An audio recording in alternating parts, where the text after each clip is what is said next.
All right, if you're having dinner right now, it may cost a little bit more if you're having a beef product, because one of the world's largest meat producers is the latest victim of a cyber attack.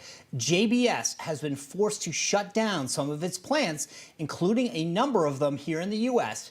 It's still unclear who carried out the attack, and the company is working in restoring its systems. But the hack could cause delays in production and raises concerns about food security and costs. So how concerned should we be? Joining us now is Arkansas Congressman and member of the House Intelligence Committee, Rick Crawford. Congressman, good to see you. Hey, good to be with you. All right, so in case anyone forgot, we've now had our energy supply hacked. We've seen now the food supply attacked. Frankly, these two attacks reveal how vulnerable we are. How concerned should everyday Americans be?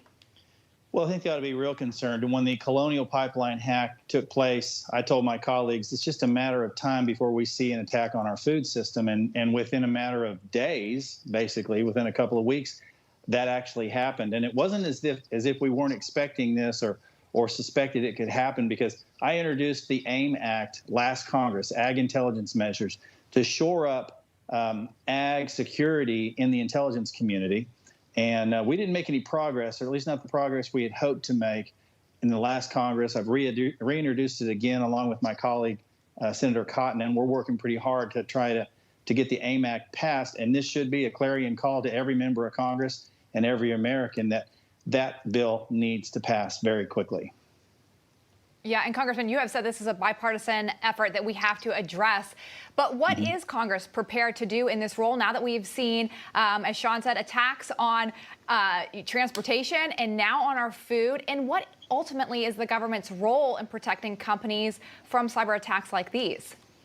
Well, I'm working with the intelligence community to roll out basically business intelligence and supply chain integrity briefings across the country so that they are better prepared. Businesses in every sector are better prepared on how to anticipate these types of hacks. I had a municipality in my district last year that was hacked. It's just a small town in my district that was hacked, and a ransom attack there that they were forced to pay. And what they're trying to do, obviously, is disrupt our economy as well as make money. But what we're seeing on these big, large-scale attacks like Colonial Pipeline and JBS Beef, which shut down 20% of our capacity, by the way, that threatens to do major disruptive damage to our economy and really, drive prices through the roof. We've seen gas prices go up as a result of the Colonial Pipeline attack, and they haven't come back down now that we've restored the flow. We're going to see prices in beef go up, and that's probably going to reset a new normal baseline, and that's going to impact the market basket to consumers. So we ought to be concerned about this just from an economic standpoint, but really we should be concerned about it from a broader national security perspective. And we need to be doing more. As I said, we are working, myself and Senator Cotton are working hard on passing this Ag Intelligence Measures Act to do just that. And that's what we're trying to do in Congress so that we can provide a little more support to the intelligence community and make them better prepared for these types of occurrences. Well, but to Lindsay's point, Congressman, these are both private companies, right? So what can the government be doing, or should it be doing, to help these private companies prepare for and defend against the cyber attack? Well, I think there was a start to this under the Obama administration. It was done by executive order and was never codified. We need to go in and make sure that we're essentially identifying an individual agency, and within that agency, an individual, a director, to be the one that's ultimately responsible for communicating with other agencies and communicating with the private sector, making sure that as they collect information, that they are aware of threats and they're pushing that out to the relevant stakeholders. And we need to improve communication. Post 9/11, everybody was all in for communication among the intelligence community and interoperational capability with federal government agencies. We're seeing that sort of decline, and we need to wake up and recognize, why did we stand up at DHS in the first place? And what are we really doing to address these threats on an ongoing basis? So we need to strengthen that commitment. We need to give them the resources and the tools that they need and the authority to do the very things that are necessary to protect these essential industries like our energy sector, like our food security, and others. There were reports out today from the White House that this actually came from Russia. President Biden and Putin are expected to meet January 16th in Geneva. So what does the position of the U.S. need to be with respect to Russia, and if this attack did come from them? Well, I think we can safely speculate that if it happened in Russia by some sort of independent actor, that at the very least, the Russian government knew about it. That's at the very least. But there's probably even some evidence that suggested maybe the Russian government might have just sort of tacitly approved of these types of activities. And at the very least, we need to be making sure that we're not allowing things like, for example, the Nord Stream pipeline to continue unsanctioned.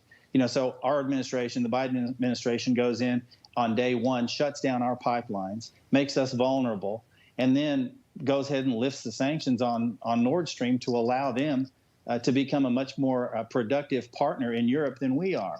And so, the Europeans want to get their energy somewhere. If they can't get it from us, they'll get it from the Russians. Not only are we seeing that, we're seeing these continued hacks by what are, I'm sure they're non-state actors, but not without the knowledge of and possibly even the consent of President Putin. Yeah, nothing's going to happen in Russia without him. Real quick, Congressman, is paying off these hackers the new cost to doing business? I see this as potentially a growth industry, unfortunately. What you're finding now is, obviously you have insurance that you can buy in the event that you're attacked, and then you have mediators. So people they're hanging out shingles trying to get a piece of the action. So where's the incentive to stop? I mean, if you have people it's a growth industry. Heck, man, you got a ransomware attack. Well, I'll come in and mediate it for you. I just need this much percentage. And, of course, they're paying these in Bitcoin and other cryptocurrencies that make it impossible for us to attack and, by tracing back these payoffs. And then the other thing is, what countermeasures are in place from the U.S. government? What are we doing as a countermeasure? Are we taking any offensive action, preemptive action to prevent these things from happening? So there's a lot of questions that have to be asked.